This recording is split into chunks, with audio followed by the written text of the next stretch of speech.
Panorama. Entre la experiencia y el mercurio, entre el tentáculo y la balanza, entre tu abrazo y mi última fibra, contemplo sereno tu contorno de carnada. Así distante de mi anzuelo, oscuro cual futuro absurdo me declaro, panorama atolondrado. Un coro de tigres salpica tu nombre, mientras cierro los ojos fuertes susurrando, una plegaria que da cuenta de todos y cada uno de tus bellísimos dientes, sabrosuras que los marineros sueñan en tu boca.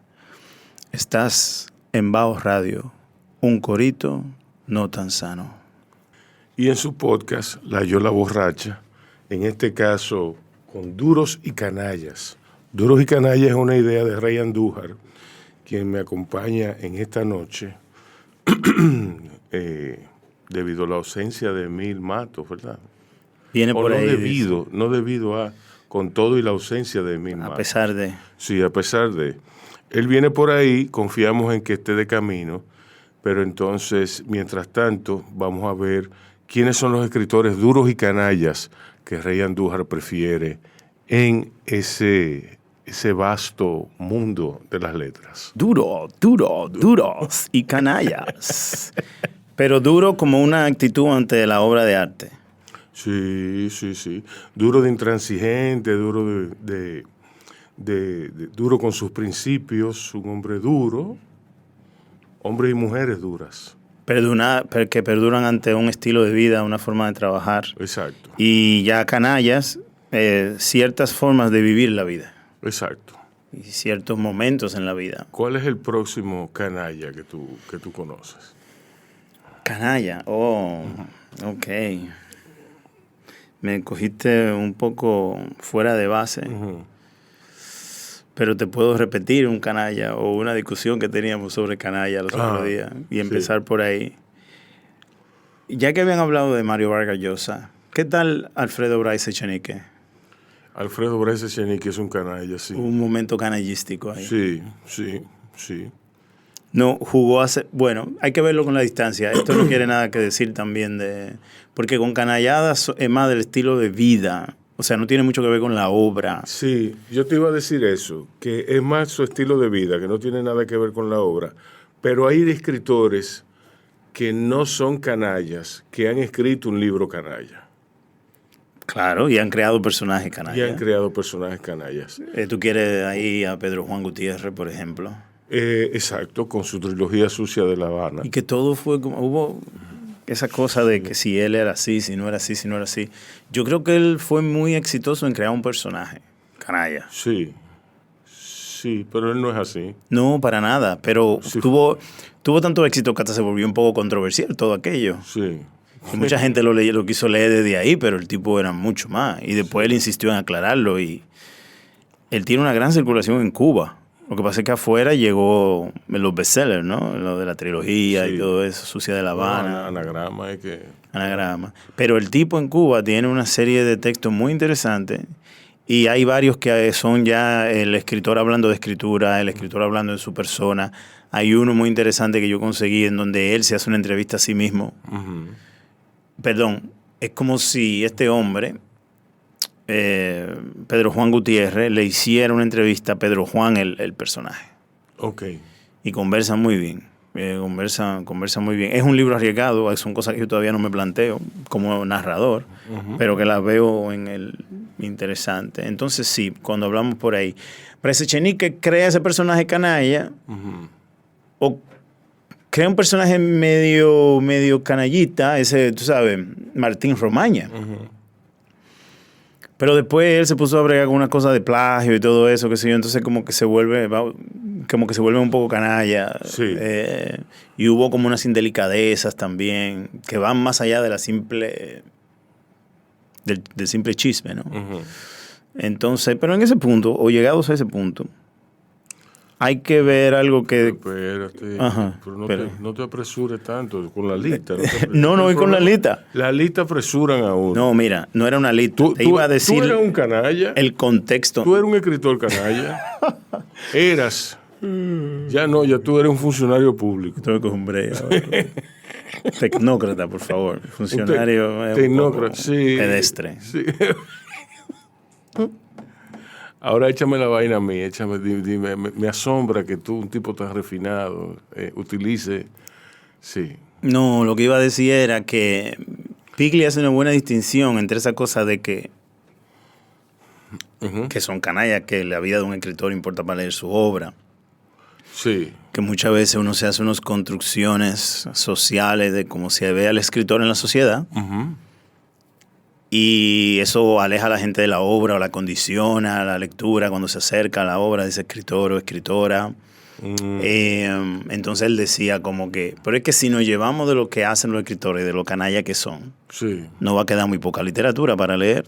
No va a quedar nada, no va a quedar nada. De hecho, bueno, yéndonos al pasado, por ejemplo, Céline, que era un canalla y se fue por la parte canallística fea. En esa lista él lo menciona. Exacto. Pero Céline escribe uno de los poemas más hermosos que yo he leído en mi vida. Entonces, con Céline fue que yo aprendí a dividir lo que es la vida privada con la vida pública. Dicho sea de paso, la vida pública encierra escribir, participar de la vida cultural y de la vida como ser humano. ¿Tú me entiendes? Entonces, para mí Céline es un canalla, sí, pero... Entonces, ¿qué nos lleva a nosotros en nuestras conversaciones para acercarnos a este tema, en nuestras construcciones? Siempre hemos abordado en muy poco tiempo un gran rango, yo diría, de tiempo, de género, de escritores, siempre bajo el centro de lo duro y canalla, sí. Ese contrapeso, digamos. Sí. Entonces yo digo, ¿qué tanto de la ficción está en la realidad y qué tanto de la realidad está en la ficción? Sí. Tú mencionaste cuando lo vimos...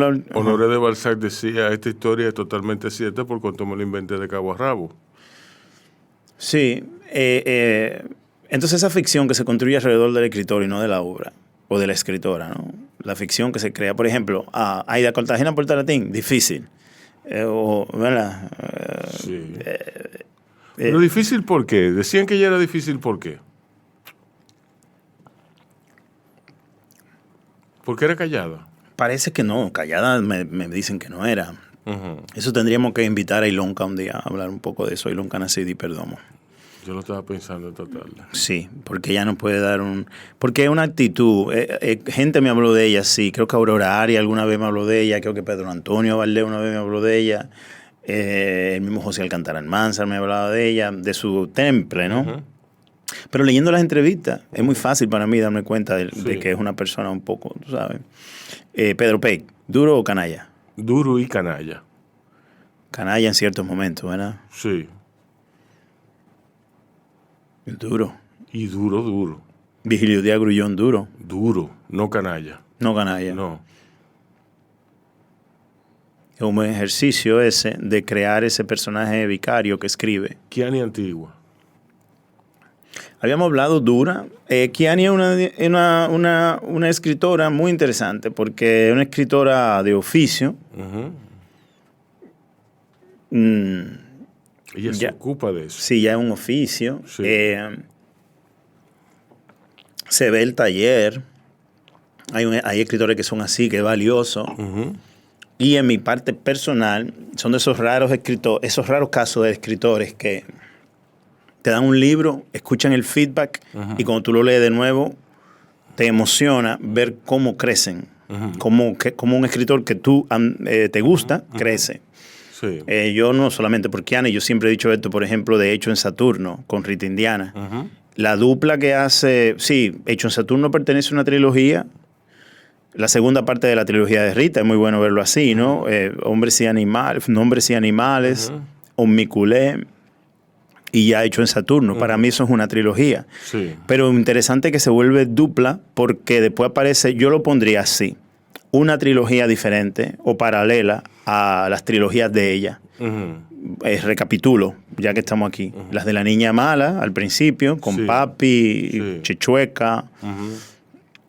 Después está la otra trilogía que he mencionado, con Omniculé, Nombres y Animales y Hecho en Saturno. Entonces después hay otra trilogía que sería la película Papi.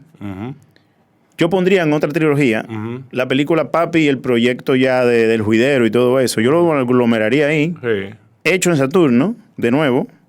Y Los Trajes, que publicó Miguel con ilustraciones de Raúl Recio. Revelador. Entre las muchas cosas que yo te puedo decir de eso, lo que te puedo decir es ver a un artista crecer en su medio. Exacto. Es muy interesante eso, Y ser crecer, testigo de eso. Crecer cómodamente. Y crecer. Entonces, Kiani con esto pasa, ¿no? Yo escribí esa contraportada, cuentos escritos a lo bestial, aunque de ellos mane la sutileza de un artista con la pluma bien pensada. Cuentos para oler los hierros de la celda y perjurar, si no fuera por estos barrotes te comería viva. Cuentos de terror, a veces de ternura infinita y de lenguaje agudo, con una cierta humildad agazapada.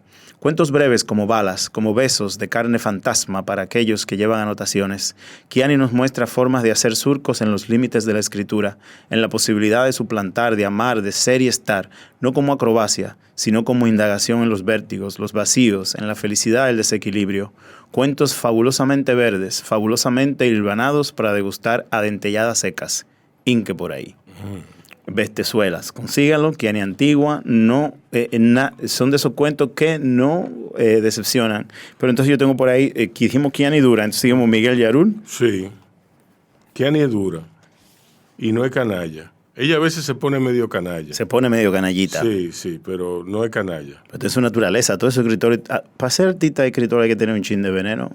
Hay que tener un chin de veneno. Pero Kiani hace yoga. Kiani hace yoga. La yoga. Ella hace su yoga. Y hace su yoga. Entonces, Miguel Yarul, La Turbulencia. ¿Qué tú me dices de ese libro?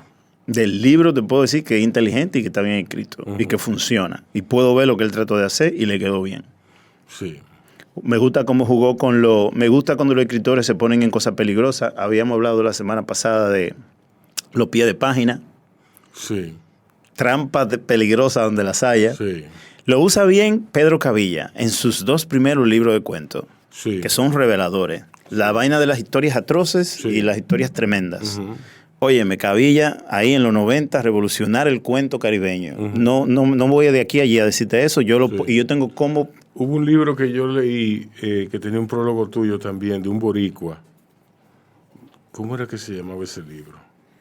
Que es un libro que comienza narrando en futuro.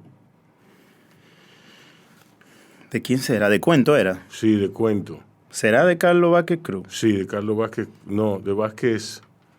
Carlos Vázquez era un nombre complicado al final.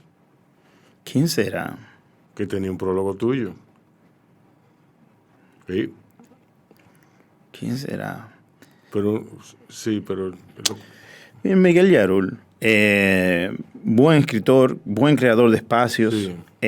Me gusta que se atreve también a hablar de IKEA, me gusta que el libro te habla de una sociedad dominicana ya de ahora, vista por un tipo que se quedó en otro mundo, pero que creció con el mundo.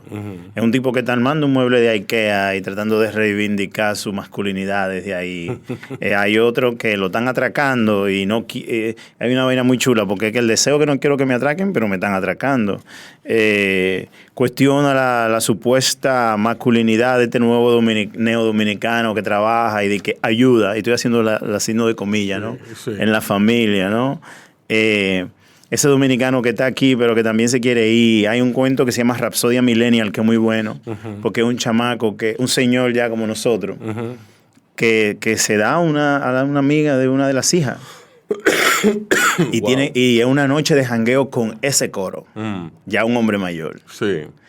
Y específica, así como tú lo estás sintiendo ahora mismo, que es una mala idea. Sí. ¿Te acuerdas de ese, de The Post Office de Bukowski? Sí. ¿Cómo empieza? Que dice, it started like a bad idea. It started as a bad idea. Pues sí, Rapsodia Millennial, ahí, eso. Míralo aquí.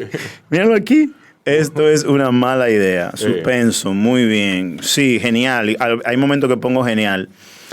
Miguel para mí es un escritor que a mí no me gustaría hablar de él fuera del contexto de sus textos. Ni quisiera hablar de una obra de Miguel Yarul, porque es que él se mueve mucho.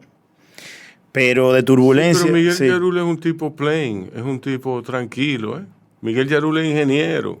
Sí, él ha conseguido un ritmo. Está casado con una prima mía. Miguel Yarul es un tipo de su casa. Que tú no lo ves jangueando ni nada. Digo, el escritor trabajando. No, el tipo que tú ves a través de su trabajo. Un tipo disciplinado. Al tipo que tú ves a través de su trabajo. Meritorio. Es así que yo digo, sigo encontrando joyas en el camino arduo que me lleva y me trae por los caminos de la escritura. Porque yo, como leo a manera caníbal, sí. Yo cojo lo que aparezca. O pípara. Y voy voy cogiendo, voy dejando, voy revolviendo. Y voy anotando. Y entonces digo que me encuentro. Porque también te digo la verdad, me costó 3 entradas. Meterle mano al libro. Me pasó los otros días con David Eggers en What is the What. Ya voy por la 4ª vez que le entro. Y llegué un poquito hasta allá, pero me tuve que parar y me metí en Javier María, Corazón Blanco. ¿Qué me dijiste? Ese tipo David Eggers parece que es medio canalla. Sí, canalla. Sí. Yo lo veo así. Un poquito de escuela creativa. Yo le he entrado a The Every 4 veces y no he podido. Para eso leo a Dave Sedaris. Sí. Bueno, no, pero es que Dave Sedaris se va. Tú lo lees en el sanitario, tú lo lees en la playa, tú lo lees... Es más, todo el mundo debe tener un libro de Dave Sedaris. Dave Sedaris es un escritor que yo leo y me río en voz alta. Ya te puedo decir, yo no te voy a decir más nada. Exacto. Sí, así es. Witty, como dicen, inteligentísimo, brillante. And has the beautiful quality of being able to laugh his ass off about himself. Yeah, it is. Tan difícil que eso en los escritores, que lo hace, ese ego hace a los escritores cometer canalladas. No. Te lleva a la vida a ser canallada. Sí, el ego, pero vamos a examinar ese punto. El ego no es el que te hace cometer la canallada. El tú creerte lo que te dicta el ego. Porque hay gente que se burla de su ego. Y tú no vas nunca a estar exento de eso. Tú no vas a salir de eso. Eso está ahí. Eso es universal and irreversible. Sí. El ego. Sí. Es como tú lo encaras. Como tú bregas con eso. Exacto. Rey, sigue diciéndome entonces. Bachata de silencio. Ajá. Tiburones son ataúdes, son silencio. Por cada gota que se aleja, por cada yola, barca, bacarola, cada madre sollozando, dedos que tocan la tierra negra, raíz o tambor o quien en el dolor ya no arde. Tiburones son ataúdes, son silencio, queridos, aturdidos, como quien muerde naranjas y llora. Son silencios, son tiburones ataúdes. En el fondo del canal de la Mona, jardín submarino de huesos, son silencios. Bueno, señores. ¿Quién es ese tipo? De Lubrini. Sí. Yo no sé quién es. Es un personaje. Perdóname, un performer. No sé quién es, no sé. ¿Él es de aquí? Se dice que es como cubano, dominicano, es dudoso. El último acento que se le conoció fue cubano. Wow. Ay, Dios mío. ¿Y qué de él? ¿Qué es lo que es con él? Él es un canalla. Él es un canalla, sí. Pero es duro. Es duro. Tú ves cómo a veces hablamos duros y canalla, pero empezamos con qué es canalla y qué es duro. Pero es duro, sí. No, porque vamos a ver. Son como dos caras de una misma moneda, pero que tú puedes enfatizar, tú puedes con tu quehacer personal enfatizar una cara. Tú no necesariamente tienes una gestión de vida que haga énfasis en las dos caras. Y es como dijimos ahorita, o sea, who cares? Tú sabes. Yeah. Hablando de una cosa que tú pusiste ahorita, que lo pusiste muy bien, yo digo, el escritor que es exitoso creando estos personajes canallas, Abel González Melo. Ya que terminamos en la nota de Yarul como el tipo que va a la mesa, ¿no? El tipo que tiene un ejercicio, el tipo que ya tiene un... Sí. Disciplinado, riguroso. Abel González Melo escribe así. Abel González Melo es un escritor cubano de nuestra generación. Es quizá el dramaturgo caribeño más importante de nuestra generación, confirmado por algo muy difícil. O sea, Abel es capaz de montarte una obra en Centro Habana, como te la monta en el mejor teatro comercial de Miami, como te la monta en Madrid. O sea, el tipo... Pero, entonces, eso quiere decir que él es un buen teatrista.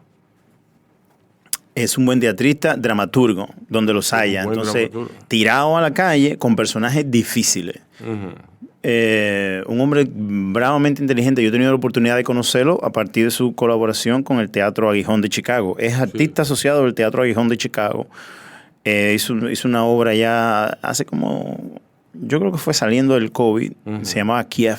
Era una adaptación muy, muy bueno. Y entonces tengo una obra aquí, ganadora del Premio Casa de las Américas 2014. Se llama Sistema. Es una obra que pasa en la cubanía de Miami. Y es una tarde en donde hay una sospecha, en donde este hombre tocó sexualmente a este niño.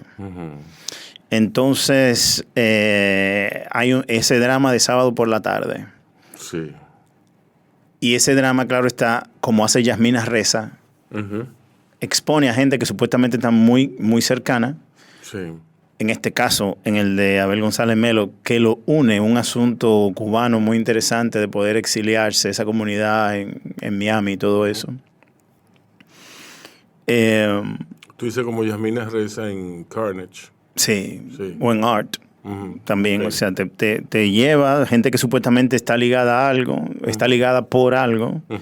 Entonces hay un elemento externo que tú supuestamente debería unirlo. En Yasmina Reza son amigos, eso los une, ellos tienen un vínculo, y el arte en la sociedad debería también supuestamente unirlo, o elevarlo, o elevar el nivel de la discusión. Pero en Carnage los divide. Los divide. Y en Art también se va construyendo esa división. Sí.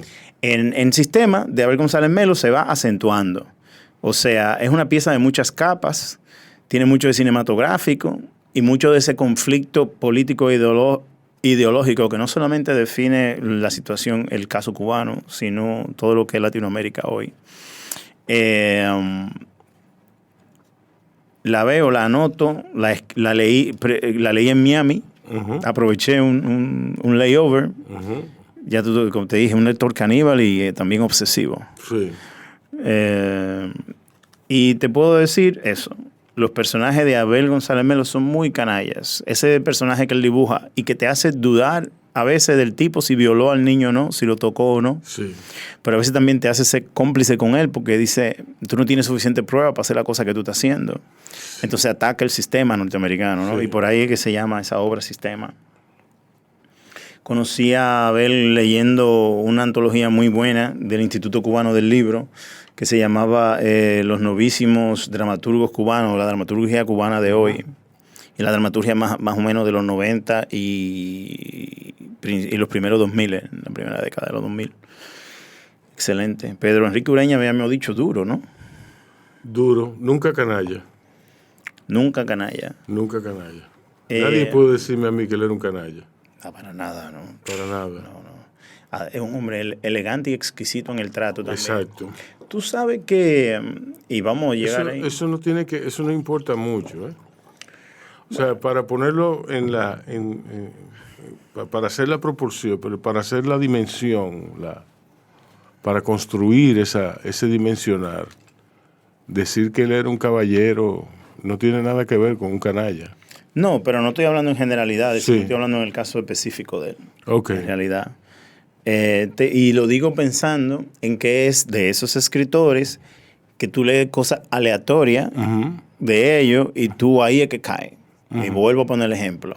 Tú lees a Murakami, tú lees a Murakami, tú lees a Murakami. Llega un momento en que tú lees, el tipo lee This is what I talk when I talk about running. Y le hace un homenaje a Chandler por el título. y después habla de su vida como maratonista y como escritor. Sí. Uno de los recuentos más bellos de lo que es escritura. Entonces tú lees eso, como, ¿qué te importa? Son de esos libros que te dicen, ¿qué me importa a mí si es ficción, si es ensayo, si es esto, si es otro? Se lee así. Y tú te entras, más y dices, coño, el tipo sí me gustaba, era mi favorito. Pero es después de leer esa parte íntima, esos textos, que hay una marcada diferencia, no son los bestsellers, ¿verdad?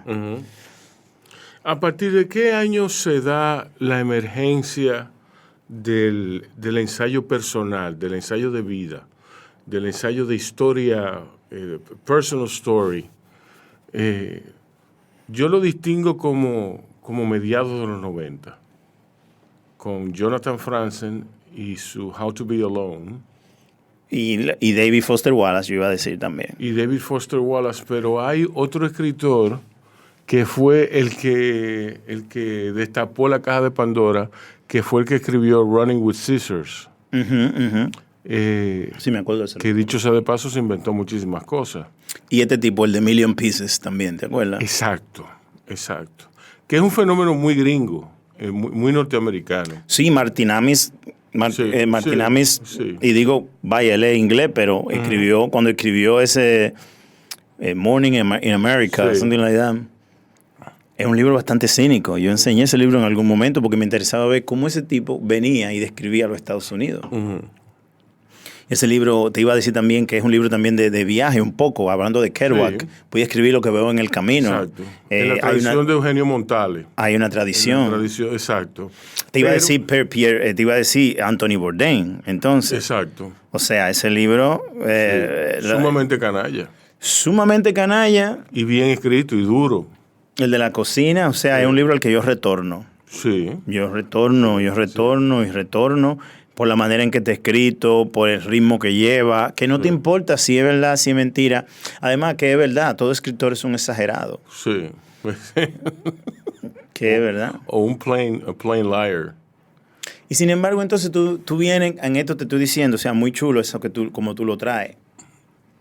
Fíjate cómo hablamos la semana pasada de que esa generación de escritores tecnócratas de post-pri, que yo decía, o sea, si tú lo ves sociológicamente, Ernesto Zedillo, Salinas de Gortari, esa gente que eran los que venían, ¿no? De Harvard, Yale, o sea, pero que también eso se replicó en otras áreas, en la arquitectura, en la producción de cine, Cuarón, o sea, estamos hablando, hay que hablar de la cosa, ¿sí? Sí.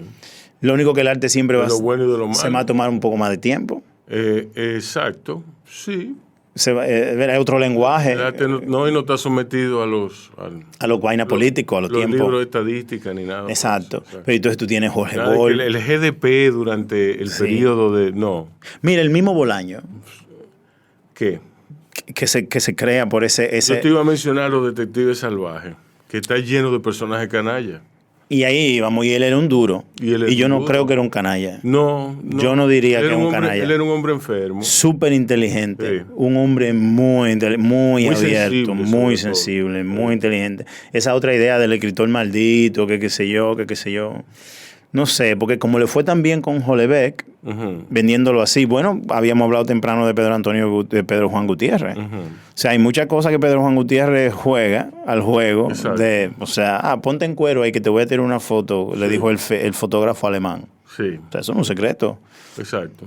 Se explotó un poco de eso ahí, ¿no? Juno lo hizo en su momento a su manera también, pero había una cosa mediática con este tipo de escritor que caminaba entre la ficción y la realidad, que hacía una cosa muy apetecible al personaje, que se iba a parar frente al micrófono, qué sé yo. O sea... Y no dudes tú si esto se va más profundo en investigación y tirar esas líneas que uno puede hacer e hilvanar de tiempo en tiempo. Tú puedes encontrar ese personaje, o sea, en la creación de ese personaje, de ese escritor norteamericano, Hunter S. Thompson, el mismo Bukowski, Kerouac, o sea... Esa creación de ese personaje maldito, de ese malditismo, vuelve y se replica después. Entonces, por ejemplo, te vuelvo a esos escritores intelectuales. Vuelvo siempre a Jorge Volpi, pero también tiene a Mario Bellatín. Ahora mismo, ¿cuál ha envejecido mejor de esas dos teorías? Artísticamente hablando. Yo creo que uno de ellos dos debería suicidarse. Sí. Porque, vamos a ver, en comparación, ¿verdad? Hunter Thompson, cuando vio que ya no podía más ser el canalla de siempre, él se suicidó. ¿Tú me entiendes? Pues no lo van a lograr ninguno de los dos, no es por ahí entonces. Entonces no es por ahí. No por ahí. Porque con Hemingway también, como dice, Exacto. Dice Piglia, que fue tan exitoso en crear un personaje canalla que hasta terminó suicidándose. Exacto. Dice, Exacto. no lo veo, no lo veo, no es el tipo de escritor que se suicidaría. Ninguno de los dos. Ninguno de los dos. Uh-huh. Pero ¿y si la vida te come? Pensando yo en Pedro Enrique Ureña ahora, que era donde empezamos todo esta elucubración de ese quien escribe, esos textos aleatorios que hacen que a ti te apasione más un escritor. En mi caso fue con Pedro Enrique Ureña, fue una revista global. Uh-huh. Hay una revista global por ahí, si no me equivoco, Sí. que tiene un dossier sobre Pedro Enrique Ureña y al final tiene una entrevista que le hacen a una de las hijas. Uh-huh. Hijas. O nietas. Yo creo que una nieta. No, es una hija. Es una hija.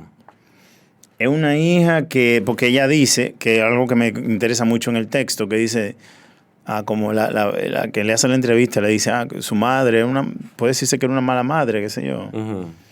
Y la señora le contesta, ¿qué es una mala madre? Sí. O sea, madre es madre, ¿no? Sí. Pero vuelvo, o sea, ahí en esa entrevista se deja un poco claro, es un texto muy largo, quiero acordarme de quién es la autora de ese texto. Es una escritora, no se me va a olvidar ahora, no voy a confiar en mi memoria. Pero ciertamente es más que una entrevista, es como una crónica, es una entrevista, es una pieza de homenaje a Pedro Enrique Ureña Uh-huh. y a la vida del hombre.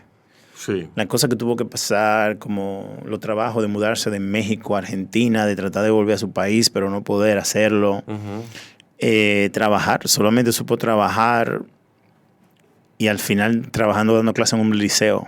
Uh-huh. Otra cosa que me llama mucho la atención de lo que se dice en esa entrevista, en ese texto, es cuando uno de los estudiantes de Pedro Enrique Ureña le dice a la entrevistadora como... Era un hombre muy, muy bien preparado. Nos sorprendía que estuviese dando clases en muchachos de secundaria. Bueno, uno de los alumnos de él fue este señor, Ernesto Sábato. Sí, Ernesto Sábato fue alumno de él. Él lo recuerda así, él lo recuerda como que él no sabía quién era Pedro Enrique Ureña. Que de haberlo sabido le hubiera rendido honores, pero... Macedonio, Sí. Borges, Sí. o sea, yo no... perteneció a ese círculo. Perdón, humildemente he leído, yo no he hecho yo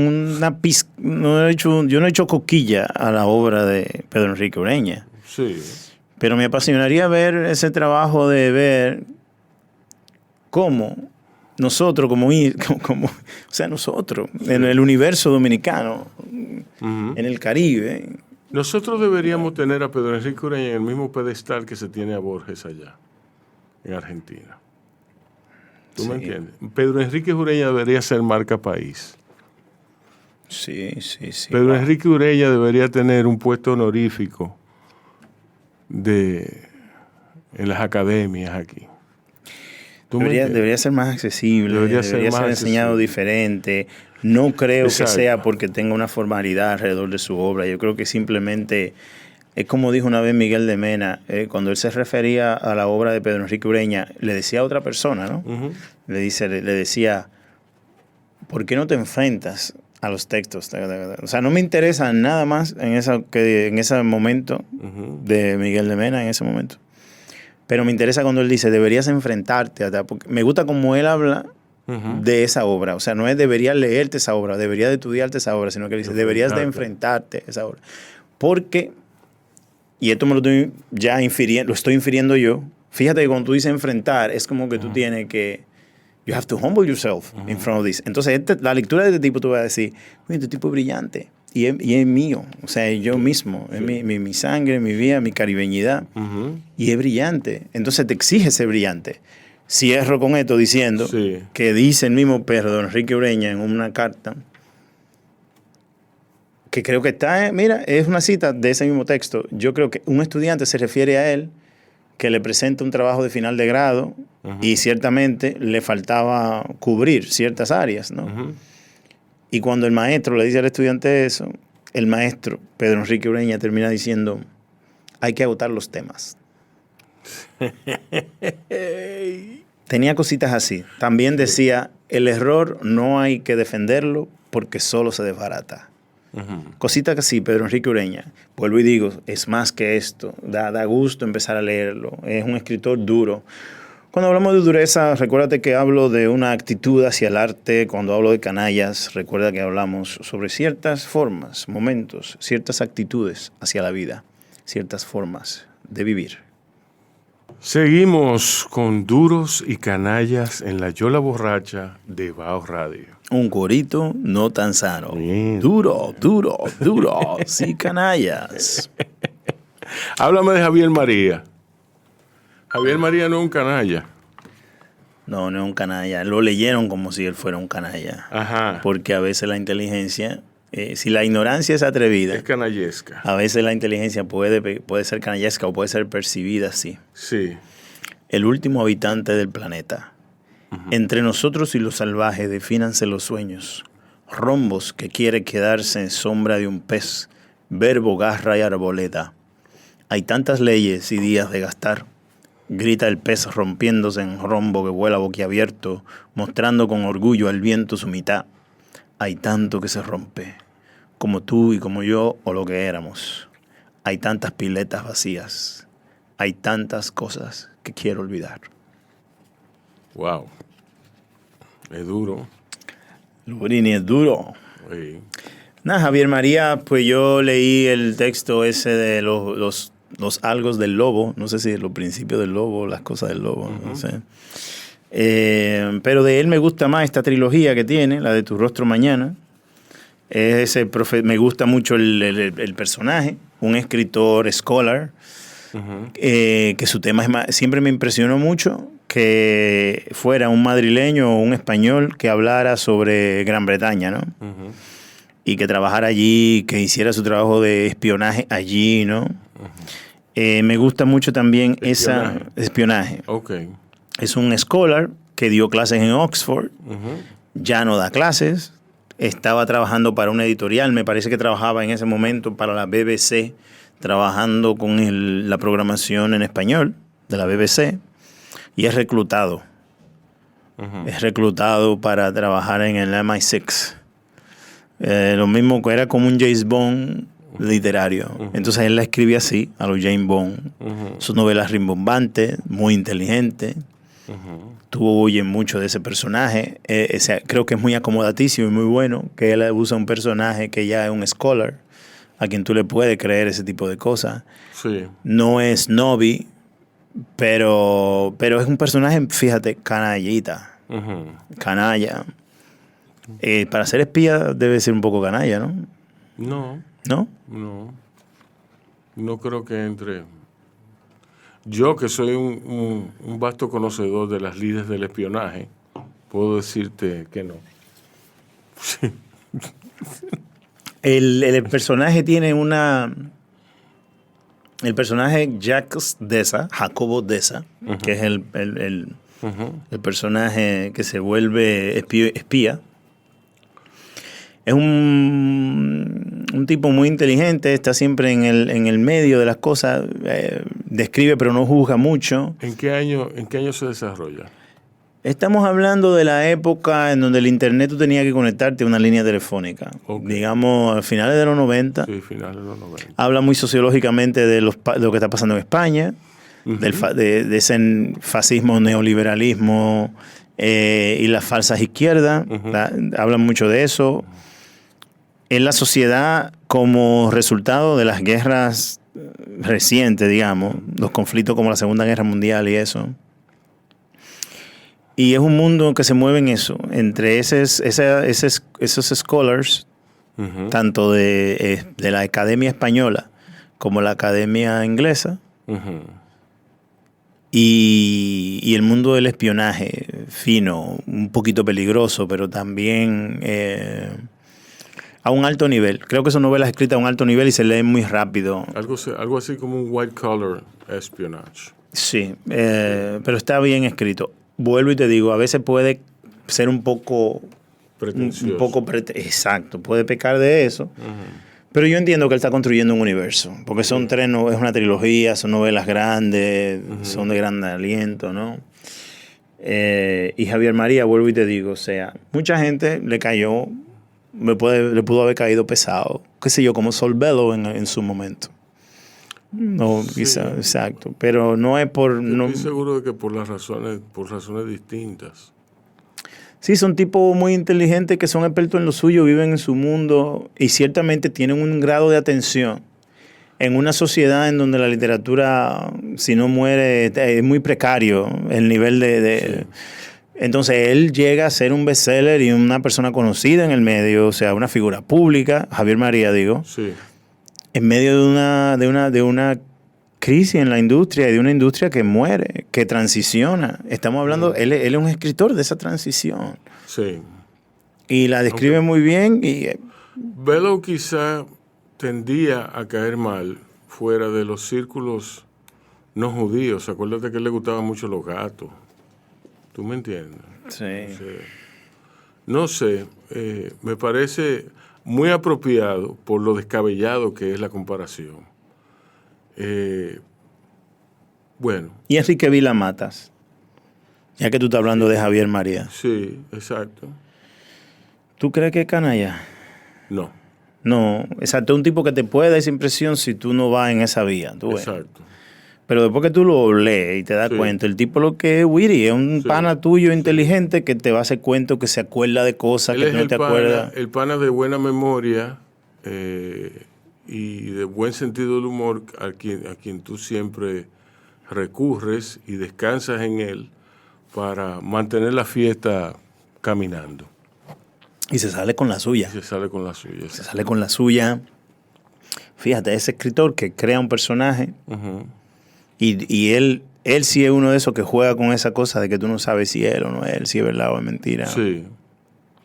Sí, sí. Y que es exitoso en eso. Exacto. Hay un momento que seguro ha sido estudiado, será estudiado, en donde hay una conexión entre Roberto Bolaño y Enrique, ¿no? Ajá. Y Vila Matas, sí. ¿Y por qué? Bueno, pues está lo de Barcelona. Bueno, sí. Las lecturas mutuas. El ejercicio... ¿Eran amigos? Sí. El ejercicio de... Pero eran amigos así como Foster Wallace y Jonathan Franzen. Digo, como frenemies. Sí. Yo creo que todo, hay mucho de eso. Sí. Pero creo que también pudo haber yo digo más la lectura mutua. Sí.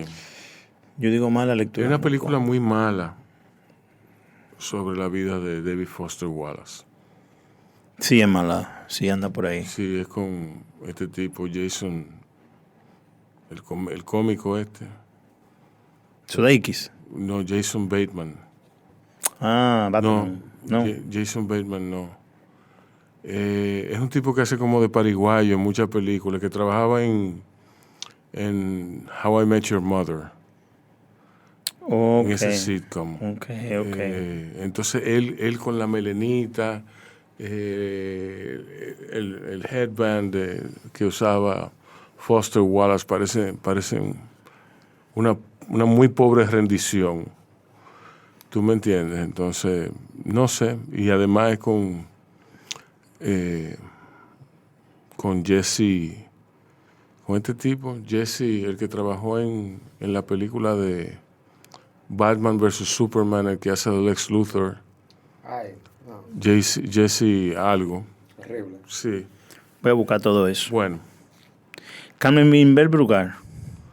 Dura, pero no canalla. Dura, tiene Volver al frío y Distinguida señora. Sí. Alguien un día va a hacer un estudio de esos dos textos. Sí. Alguien algún día va a ver debe de ver por ahí. Yo sé que la he escuchado en algunos ensayos que la gente tiene por ahí. Sí. que uno pueda leer esas novelas y hablar de esa cosa sociopolítica vista desde el punto de vista de la mujer, Sí. las distintas gradaciones. Ella quiere parecer canalla.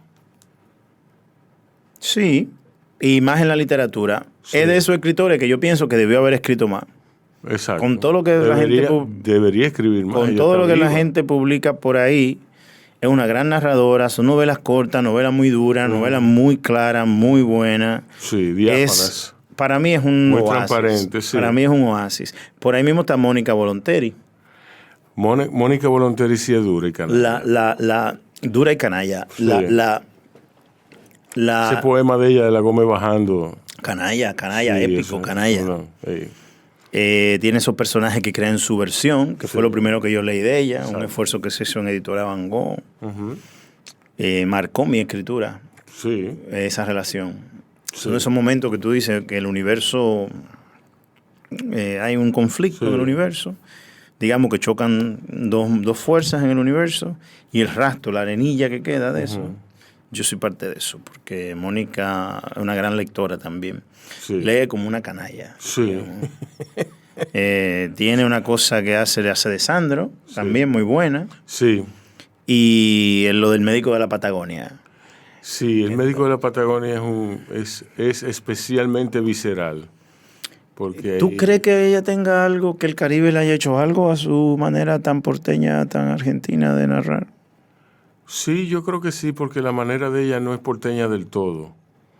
La manera de ella de narrar es muy de la Patagonia. La contamina un poco el Caribe a ella y le da Contamina también su periodo neoyorquino. Oh, sí, muy bien, exacto. Exacto. Muy bien, sí, ese periodo neoyorquino muy puntual, en la obra de Mónica.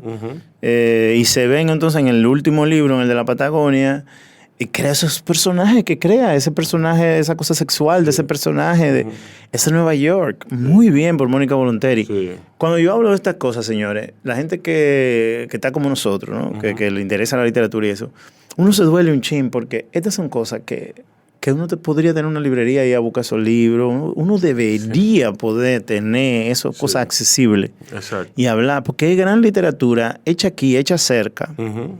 Y uno puede tener la oportunidad de tener a la autora ahí, que ahora mismo está en la cosa de como ser cosas raras. Ya que estamos en Argentina, iba a hablarte de Nora Rabinovich. Nora es una escritora que hemos descubierto, Sí. digamos, Sí. por la conexión con Corregidor y su archipiélago Caribe.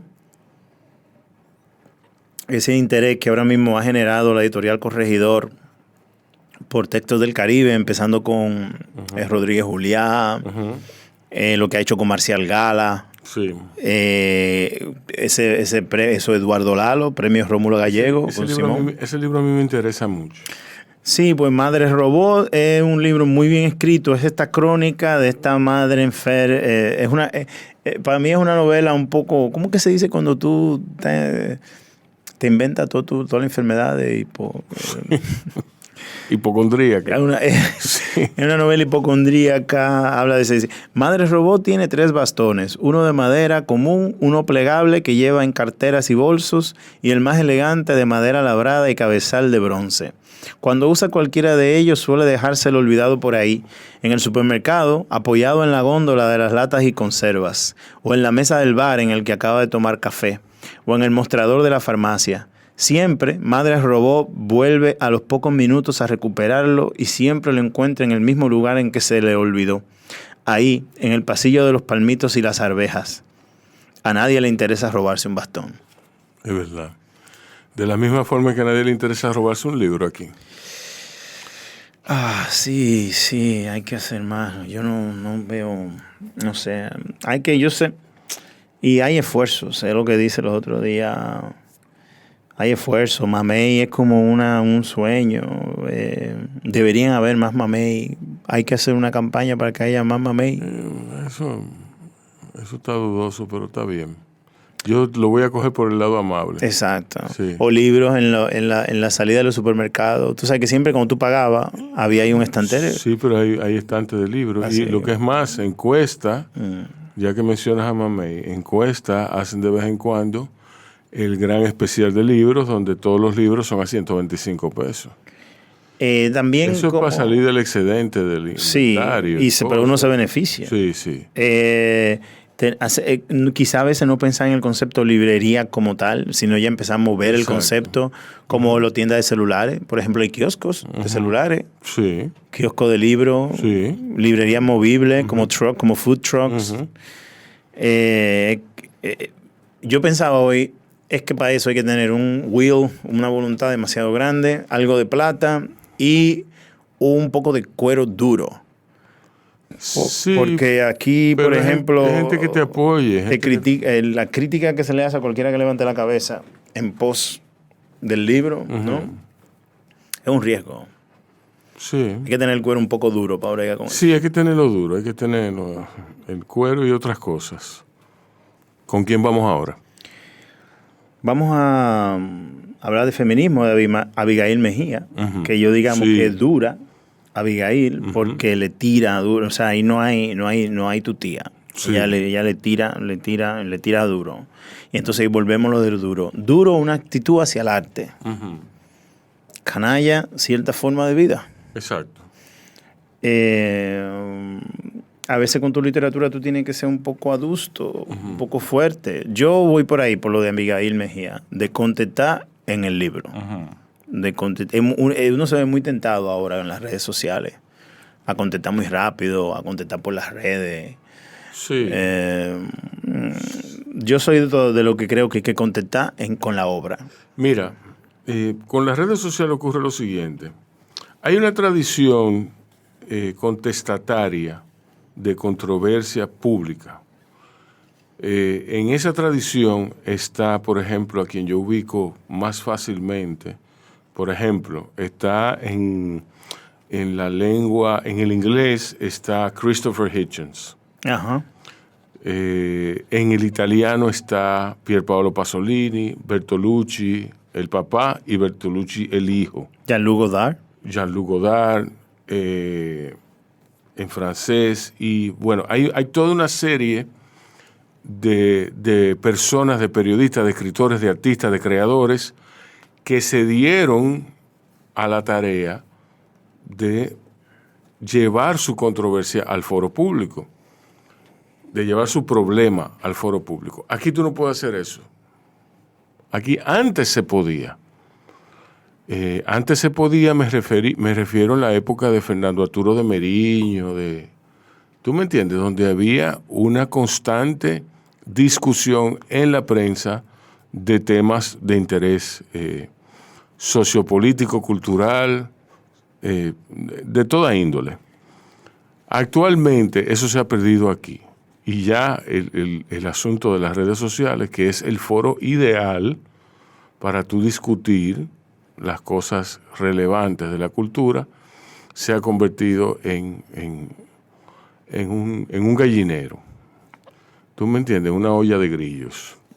Entonces, quizá yo no soy muy dado a las nostalgias, pero quizá nos haría bien revisar esas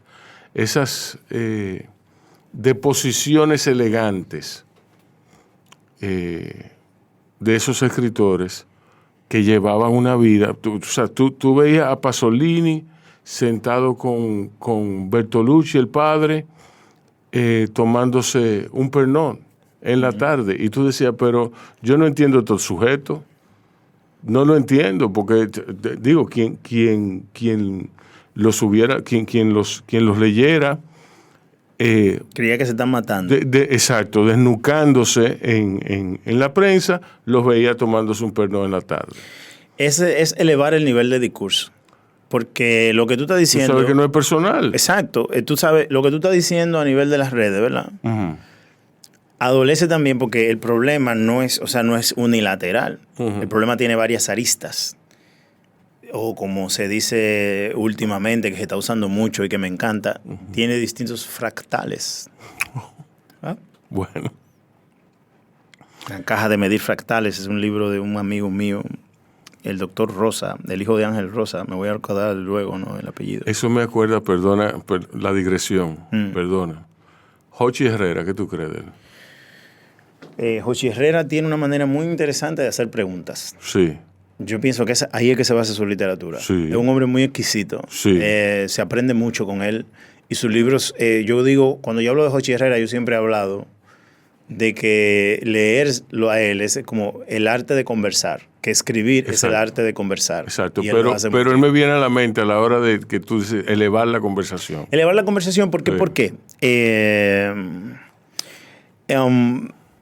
El problema de lo que se difumina con lo de las redes sociales tiene un problema cuando se encuentra en un problema serio porque el sujeto que hace esta difuminación de información y muy, muy apresurada, que a veces raya en lo indelicado, tiene una gran deficiencia en el nivel del discurso, en el manejo del nivel del discurso. Entonces, si tú no manejas el discurso, al menos en nuestra sociedad, uno tiende como a subir la voz, a hablar por encima de ti. Es muy difícil aquí tener la razón o llegar juntos a una razón, a un razonamiento. Sí. De la manera en que la gente va subiendo la voz aquí. O te pone mucha atención, que es el problema, entonces te suben, o te ignoran. Sí.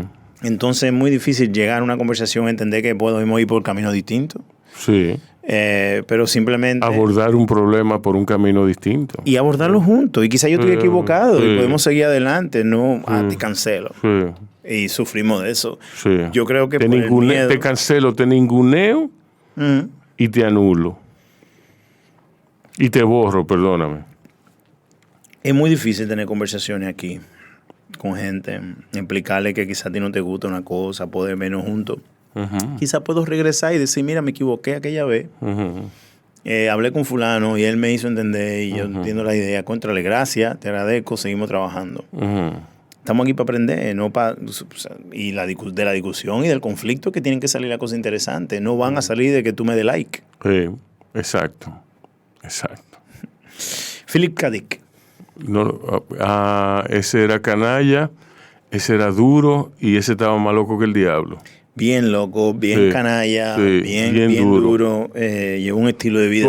¿Tú has leído los escritos místicos de él? Sí, te digo que son escritores que tú lees después, cosas que no son necesariamente las novelas más famosas. Sí. Y tú encuentras esos escritores ahí. Sí. Y de ese tipo decía yo tenía a Haruki Murakami, que te lo mencioné ahorita, con ese libro, What I Talk About Running.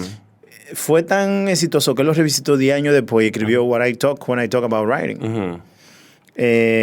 Sylvia Plath, que lo había mencionado siempre, esos cuadernos de ella, busquen los journals de Sylvia Plath para que entiendan muchas cosas y después lean The Bell Jar. Philip Roth. Pero Clarice Lispector tiene una biografía o algo. Tiene que tener ella o autobiografía, textos autobiográficos y qué cosa. Y discúlpeme la ignorancia. Yo no sé. Quizá alguien sepa y nos diga en la calle después de ver el podcast. No sé. Hablamos de Vila Matas y Thomas Pynchon, Against the Day. No hemos hablado de eso, vamos a hablar de eso. Yo quiero hablar de dos escritores de Chicago, no de Chicago, pero about Chicago. Thomas Pynchon, Nelson Algren y The Devil on the White City. Que me voy a olvidar el nombre del autor ahora, pero es una novela que habla de la construcción. O sea, que Chicago se quema al final de los 1800. Y es la ciudad que hay que hacer de nuevo. Entonces, en la ciudad se hacen dos grandes vías, ¿no? La primera es, vamos a hacer la ciudad más ápera, más adelantada de todas. Y va a ser tan dura que le vamos a decir The Second City. Diablo. Nueva York es the first city. Este le vamos a decir The Second City. Y la otra parte que tiene de eso es vamos a construir los barrios. Entonces, Chicago es una ciudad de barrios. Entonces... bueno, cuando yo primero conocí Chicago, donde la gente entraba, ¿cómo es? Se quedaba en la periferia, salían de Chicago a trabajar a esos barrios, entonces la ciudad se quedaba vacía. Es una ciudad de barrios que... Se construyen arquitectónicamente con la arquitectura, con el excedente arquitectónico del mundo entero. O sea, llega un momento en que ellos dicen, cualquiera que la gente, el movimiento arquitectónico que se da en Chicago es tan grande que llega un momento en que la gente dice, cualquiera que tenga un proyecto arquitectónico que se salga de los límites, Que venga que sea para acá. descabellado. Precisamente eso es lo que queremos, vengan para acá. Si no se lo quieren financiar en Japón, venga para acá, que nosotros se lo financiamos. Entonces eso es lo que te da a ti la ciudad de Chicago, sus barrios, su arquitectura alrededor del río. Y hay una literatura de eso, claro está, pero está Thomas Pynchon, que te habla de esta... Él es de Chicago. No, pero la novela Against the Day es una novela que habla ¿De dónde Pynchon? yo no sé, yo creo que él es del East Coast. Yo estoy casi seguro que es del East Coast. A mí me suena al East Coast. Entonces él habla de esos vuelos aerostáticos durante la celebración de la exposición mundial de ellos, ¿no? Que es donde Ajá. se inaugura The White City, que es donde está el Shedd Aquarium, el estadio, el Field Museum, Sí. donde está la rueda del Ferris Wheel, ¿no? Sí. Esa parte de Chicago. Y entonces The Devil in the White City es esta construcción de este gran magno evento y la investigación de un serial killer que crece junto con la ciudad. O sea, ese producto también, o sea, si es como si el sueño de la razón produciera monstruos, ¿no? Exacto. Es el sueño del hombre de construir una second city, arquitectónicamente deslumbrante, va también con una de las maneras de la arquitectura del daño, la arquitectura del daño más interesante, que es el serial killer. Exacto. Es muy bueno y yo eventualmente vamos a hablar de eso. Y hablando de killers, pues está The Murderer Here, Roy Heath, ahí te lo dejo un poco. Yo, si tú me dices, literatura caribeña, y me hablaste un poco de Seven Deaths, ¿no? Seven Killings. Debemos de un poco más, yo creo, también nosotros aquí como caribeños, la literatura del Caribe. Porque Exacto. nosotros leemos muchas cosas que nos llegan de Europa, ¿no? Exacto, sí, así es. Bueno, señores, muchísimas gracias por la sintonía. Rey, como siempre, para adelante. Yo creo que es un placer, es un gusto poder hacer este tipo de cosas, Sí. Hacerla uno a su aire. Recuerden que es escritor duros, ¿no? También nos pueden dar sugerencias de lo que ustedes creen, de lo que es la dureza, pero siempre hablamos, es duro perdurar ante un estilo de vida, duro trabajar con cierta rigurosidad ante tu obra de arte. Sí. Canalla, cierto momento de la vida o ciertas maneras de vivir la vida, pero estamos duros y canallas aquí en Bao Radio, un corito no tan sano.